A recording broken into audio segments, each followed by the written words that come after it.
You know, this is a little off the point, but there's an untold story about the influence these African students at historically black colleges had on American students in pushing them by saying just what you said, we're freeing Yes. our country. Precisely. We're going to run our country. When are you going to Precisely. eat at a lunch counter? They would It's do just it. a great They would untold story. It is a great untold story, and some of them may not have experienced it, but I know and you know because you've experienced the same thing with these people who came to Morehouse. They came to Virginia Union, and they would say, in essence, look, don't look down at us.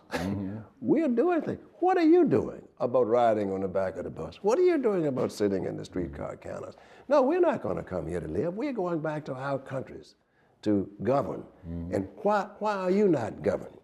And so these are the kinds of things that made you ask your fellow students, made you ask your professors.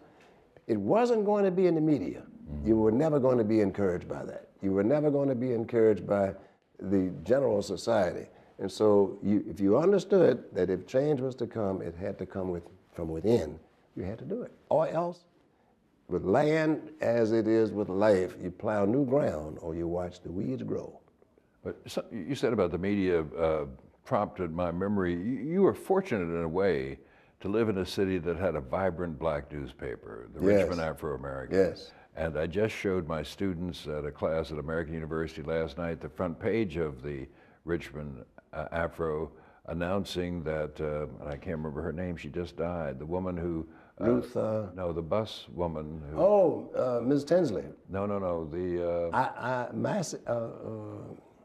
geez, what's her I name? know you're talking She about. got in a fight with the driver. She got in a fight with the driver. She kicked the driver. Irene Morgan. Or Irene Morgan, yes. I showed them the front page of the Afro, and I imagine that you must have seen in the Afro just a parade of yes. black figures who were doing things in other parts of the country, and you must have had to reflect on them. You know, why is somebody doing that here in Richmond? You know, you bring up an interesting point again. My classmate, Bruce Boynton.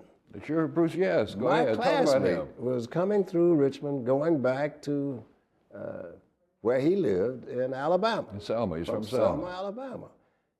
And he stopped at the Trailway bus station to lunch counter, and they said, no, not you, because you're a Negro.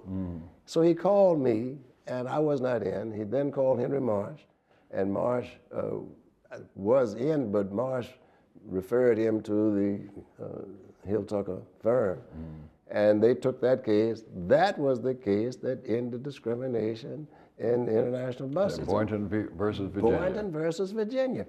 And so someone would say, they said to me, he said, this was your classmate? Yeah. Why couldn't he just keep on going? I said, because he decided that enough was enough and decided we're gonna stick the ground, put it in the ground here. And it's those types of things. I also was sitting in the courtroom when the judge told the young fellow to move, Ford Johnson in Richmond. Move, just get in the back. He said, no, I'm not gonna move, and didn't.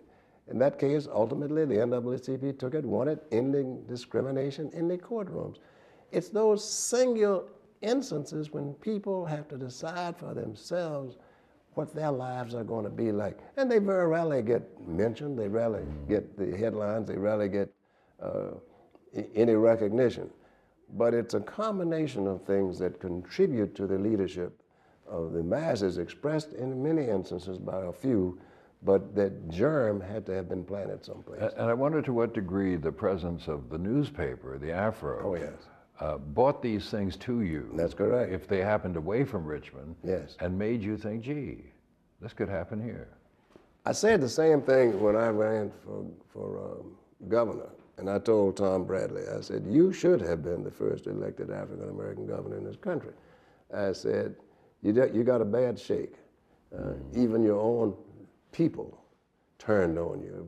Well, you didn't spend enough time. They didn't understand how big California was. They wanted you to spend all your time and watch.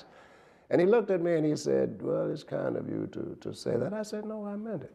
I told Louis Stokes, I said, when your brother ran and became mayor of Cleveland, that told me that those kinds of things were possible. The same thing in Gary, Indiana, when Dick Hatcher ran for mayor.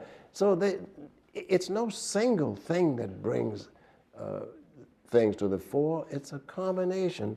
And those single acts of leadership, Carl Stokes in Cleveland, Tom Bradley in California, the people who ran in other places make it possible for Deval Patrick to recognize. It makes it possible also for Barack Obama to know, yes, we can do this in America because we have started that process. Why not? Why give up on Americans to believe that they are still stuck in the past? Ours is a constant evolution. And that's what freedom is, a constant evolution, a fighting for it. And leadership is a tautology. It speaks for itself. It defines itself. It moves. It doesn't wait to be defined.